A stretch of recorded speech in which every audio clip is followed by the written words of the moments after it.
Hello, comic lovers. Welcome to the 12th episode of the Boys comic series. In the last episode, we saw the Boys team arrive in Moscow, Russia, to solve their new case where the heads of soups are suddenly exploding on their own. Upon reaching Moscow, they meet Vasa's love sources. Meanwhile, a character named Little Nina also arrives in Moscow around the same time, and we learn that she has some connection with Vought. Following this, Butcher is talking to Huey about a local gang, ROC, when suddenly members of ROC send them the face of Vasa's friend, Flunky, which they had cut off. Now, let's continue. The issue starts with Little Nina speaking to a man from Vought.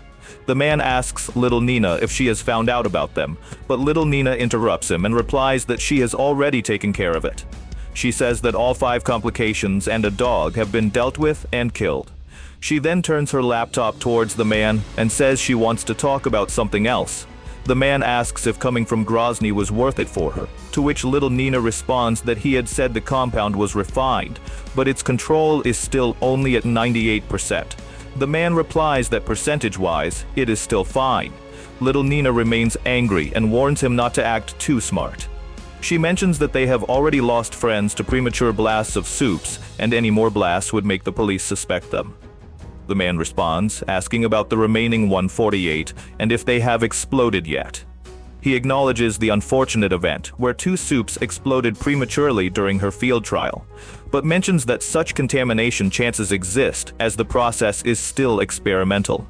He reminds her that he had already clarified this 98% issue and assures her that they are not trying to fool her, as he wouldn't be there talking to her if they were. Meanwhile, 2 other men are watching and listening to Little Nina and the man through a camera. One of them asks if it's true, to which the other replies that if she feels deceived, she would have his throat slit without caring who he works for. The first man clarifies that he was asking about the 98% issue, and the second man admits that it's actually only 70 to 80%, and they don't know the actual value yet. These 2 men work for Vought and are keeping an eye on Little Nina and the man she is with to assist him if needed. One of the men comments that the guy is quite cool and brave, noting that Little Nina has had over 2,000 people killed, but he shows no fear. The other man responds that this guy tells the world's most powerful soups what to do, so a girl is nothing to him. Back with Little Nina and the man, he tells her that they will provide any help she needs. Little Nina then asks about his government. The man inquires what she means, and she asks if he thinks the people in Washington will stay quiet. The man interrupts her, saying he isn't suggesting they won't notice, but they are already busy with the Pakistan issue and governments change.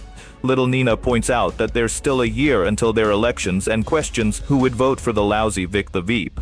The man reassures her that she doesn't need to worry about everyone else.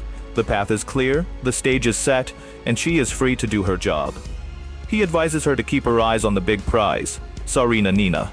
Hearing this, Nina feels reassured and tells the man, "Excuse me, I'll be right back." With this, the scene changes to a road in Moscow where 3 people are sitting in a car, talking to each other. One of them says, "Look, there are 2 of them. Look how scared they are."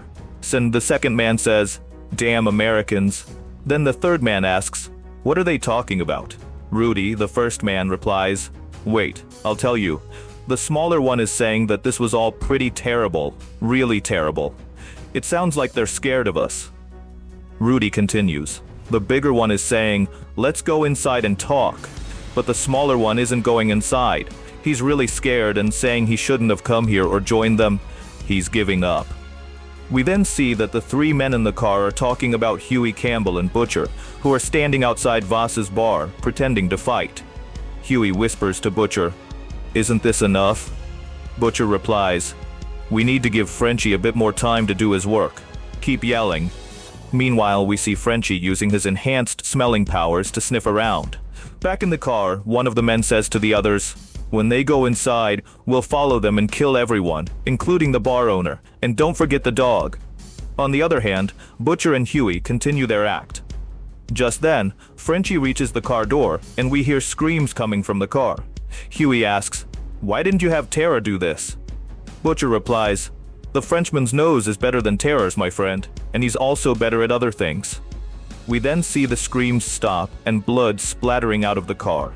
Butcher walks over to the car and says to Frenchie, "Well done, Frenchie. Now dispose of these two in the car, then come back here."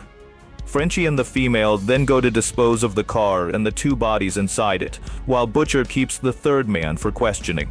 Meanwhile, Voss finds the rest of Flunky's body nearby. He gets emotional for a moment, but then throws the body aside and leaves. The scene changes, and we return to the same security room where two VOD employees are monitoring little Nina and the man sitting with her. Instead of professionally doing their job, they are wasting time and mocking little Nina. Suddenly they hear a voice saying, "Do you know what happened to the last two clowns who weren't paying attention to their work? I sent them to Tasmania. If you check the map, you'll see we don't even have an office there. Do you understand what I'm saying?" Hearing this, the two employees are shocked and terrified.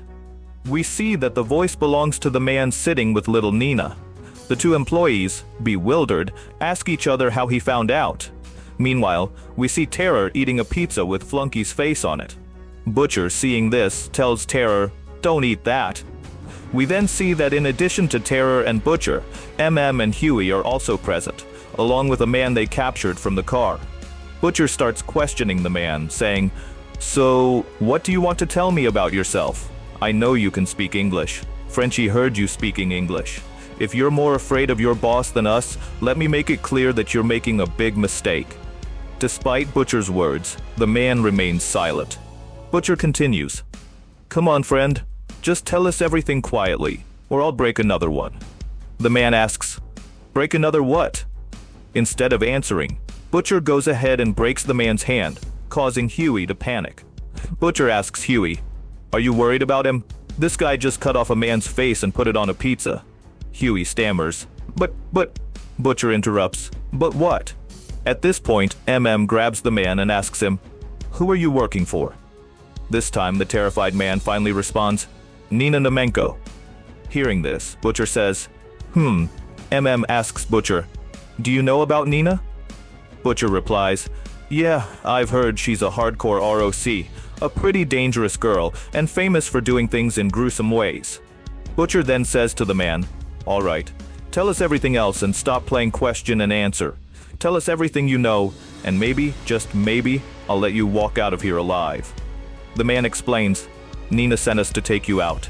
She made a deal with some American guy who said you needed to be eliminated as soon as possible. I don't know what the deal was, I'm just a shooter. But I think it has something to do with the soups that are exploding in the sky. I know Nina is gathering them." Butcher asks, "Where?"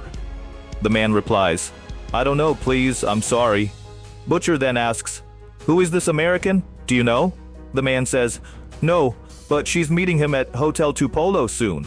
The man then screams, "Please, that's all I know. I swear, please." Butcher says, "All right, friend, I'll trust you." Just then, Huey chimes in, "We should..." But Butcher cuts him off sarcastically. "I thought you weren't going to say anything." Huey responds, "Look, you can call me whatever you want, but don't you think he needs a doctor right now?" Hearing this, Butcher goes to the man and says, "Did you hear what he said? Look, all you need to do now is call your boss and tell her the job is done, but your car broke down, and you'll be there after you fix it." The man screams, No, I can't lie to little Nina." Butcher says, "Of course, you can lie. Just remember, Voss is sitting in the other room. If you try to say anything in Russian or use any code words, no one will be worse off than you." The man replies, "You don't understand. If I do that, she'll behead me." The man then screams even louder, "I can't do it! I can't do it! I can't do it!" Seeing MM and Butcher's expressions, Huey realizes they are about to beat the man until he complies, so he leaves the room to avoid watching it. He sits next to Voss, who is drinking vodka. Voss asks, "What's wrong, little Huey?" Huey is about to explain everything, but then says, "Forget it. Can I have some of that vodka? I need the courage to watch all this." Voss reveals, "There's a little secret about this vodka. It's not actually vodka. It's made from brake fluid. The first time I drank it was in Afghanistan." Huey asks, "You were in the army?" Voss replies, "Yeah, I was a tank commander." Voss continues, "The army has gone to crap. It used to be a Soviet juggernaut that would send those NATO cowards running back home. No offense." Voss says no offense at the end because Huey is from Scotland, which was part of the UK at the time of the comic's release. And the UK is a NATO member, historically an adversary of Russia. After that, both of them drink the vodka, and just like the last time, Huey starts feeling sick from it. Looking at the TV on the side, Huey asks, "What are you watching?" Voss replies, "The Communist Party is on the news right now, the one I told you about. This is Joseph Chemenko, a leader and true believer who wants to bring back the old ways." Huey says, "It looks like he's just making all this up as he goes along." But Voss responds, "But is he really good? I like communism and want it to come back. But before I support him, I need to be completely sure about it." The scene then changes, and we move to outside Hotel Top Polo, where little Nina is getting into her car, surrounded by several bodyguards. Standing at a distance, watching all this, are Butcher, MM, and Huey. Butcher says, "That's her." Huey, looking at her, says, "She's quite small." Butcher responds, "Don't be fooled by her height. She's very dangerous. We'll keep an eye on Nina. MM, can you find out who she's meeting?"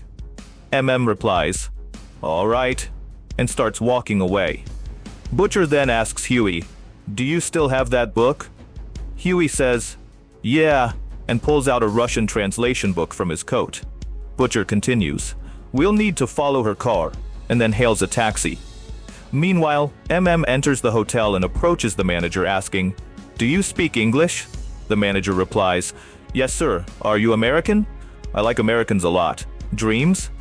MM asks for a drink and then inquires, "Do you know who that small girl who just left was here to meet?"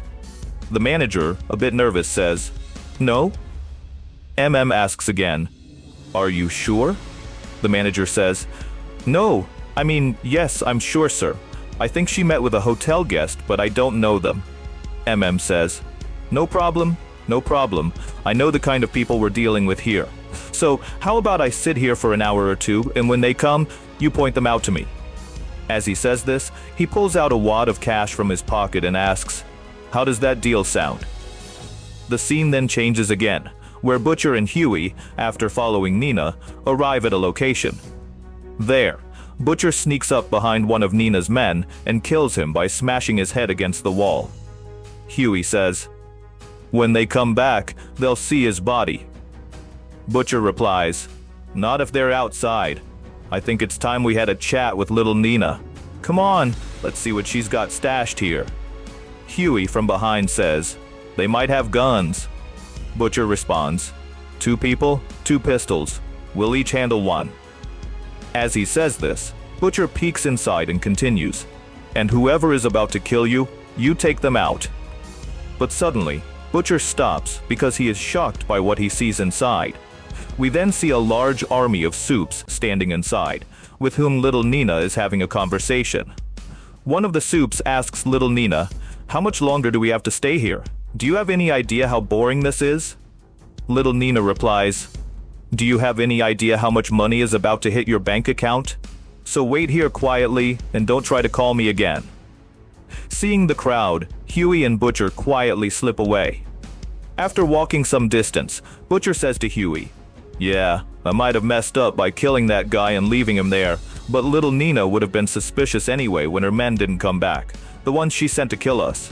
But there were really a lot of supes there. Did you get an estimate of how many there were?" Huey says, "Between 100 and 200 maybe?"